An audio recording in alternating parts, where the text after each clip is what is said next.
Bloomberg Audio Studios.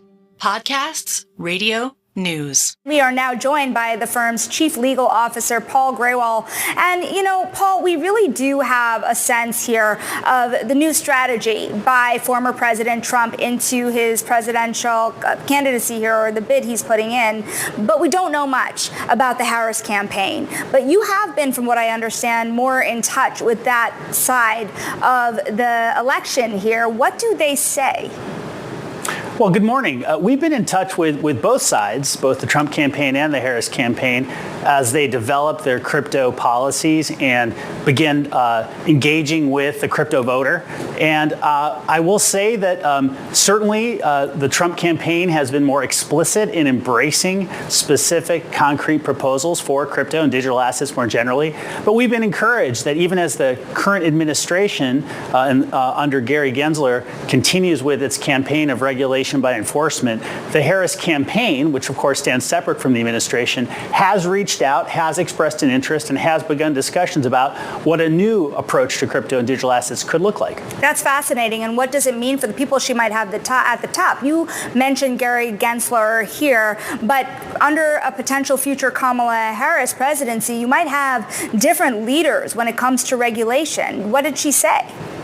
Well, you almost certainly will have different leaders emerge. And of course, top of mind for many of us in the crypto industry is the SEC. But there are a number of agencies in the federal government which will play an important role in the development and evolution of this industry. What we're hearing is that there still remains, I think, an open mind to a new approach to crypto. We think the most important new approach is embodied in legislation, which has passed the House. That's, of course, the FIT21 bill, which provides for market structure for crypto and important investor and consumer protections. And that legislation is now being considered by the Senate. And so we expect, even as the presidential campaign roars ahead, we're going to see progress in the fall on that legislation and hopefully an embrace by both parties of the structure and certainty it would provide. Paul, let's talk about Congress a little bit, too. I know Coinbase has been funding Fairshake, the PAC, which is really laser focused on House and Senate races rather than the presidential race. Should the industry get a very pro-crypto Congress in 2025, is that legislation that passed the House still sort of, what you would like to see passed, or is there room for a whole new bill that's perhaps even a little bit more friendly to the industry should you get that congressional outcome that you're looking for?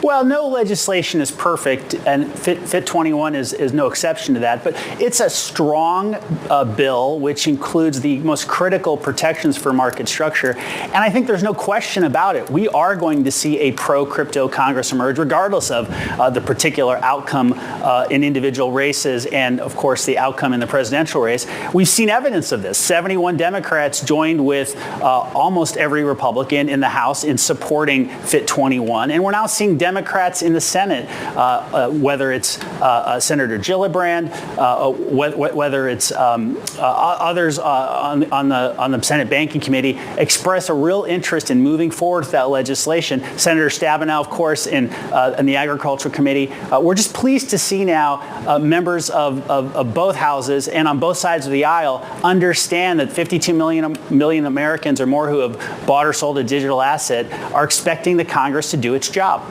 Yeah, Paul, I think one of the fascinating things about crypto, when you think of crypto and regulation, is the innovation in crypto is often sort of one or two steps ahead of the regulators, what they're thinking about. So I'm curious how you think about that when you think of this legislation that's on the table and when you think of Coinbase's business, an exchange company at heart, but also expanding out into a blockchain project with Base. Is it possible to sort of make legislation that is future-proof, that considers all the different areas that crypto can get into and not have to be coming back to the question of, is this legal or not in the industry? How do you think about that future when it comes to regulation?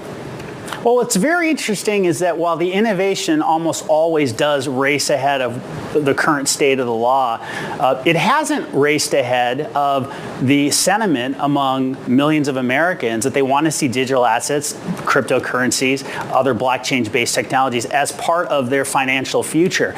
One of the virtues of the pending legislation is that it would call for additional rulemaking by the regulators and appropriate agencies to fill in the gaps perhaps to write in the details that are going to evolve over time, but it will provide a durable framework that will last far longer than any one particular administration, any one particular Congress, or certainly any one particular chair of the SEC or any other agency.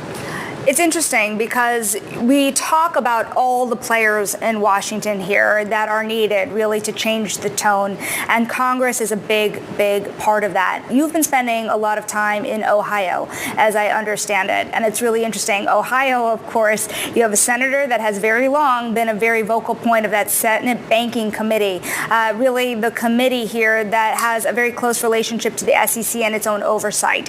How does Ohio change the game?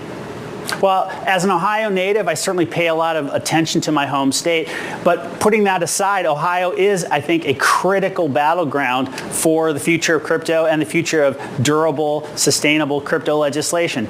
Senator Brown has expressed deep skepticism in the past about digital assets and cryptocurrencies. And yet, we're seeing a real conversation around crypto take place in his race against Bernie Moreno. And I think that for either of these candidates, it's going to be critical to pay attention to the over 1 million Ohioans who have now bought and sold cryptocurrencies or digital assets, and the tens of thousands who have signed up as advocates with Stand With Crypto.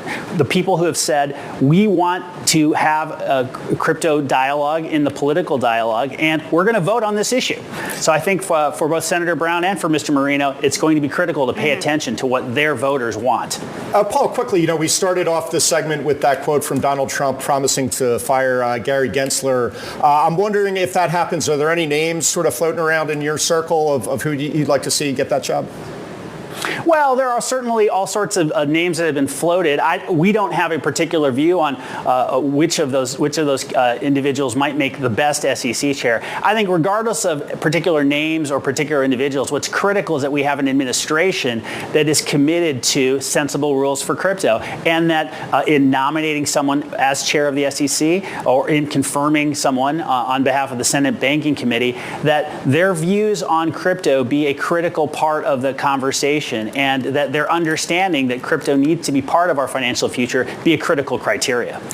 Really quickly here, Paul, do you think that if there's a change in administration and a change in SEC chair, that the suits that the SEC have made against you, the nature could change? Well, regardless of whether or not there is any change of view at the SEC as a result of a change in administration, we're prepared to litigate. We're prepared to win that case in court. We are confident that the courts are going to see this our way, and so we are absolutely laser focused on that outcome. But certainly, with a change in administration, will come the opportunity for a new SEC chair and a new commission as a whole to reconsider whether this is the right way to regulate this important emerging asset class and technology. It certainly stands in stark contrast to what we're seeing in Europe and all over the world, where there's a much more sensible, pragmatic, and still tough approach being taken that focuses on legislation, not litigation, is the answer. Paul, absolutely fascinating to talk to you at this moment. That is Coinbase Chief Legal Officer Paul Grewal.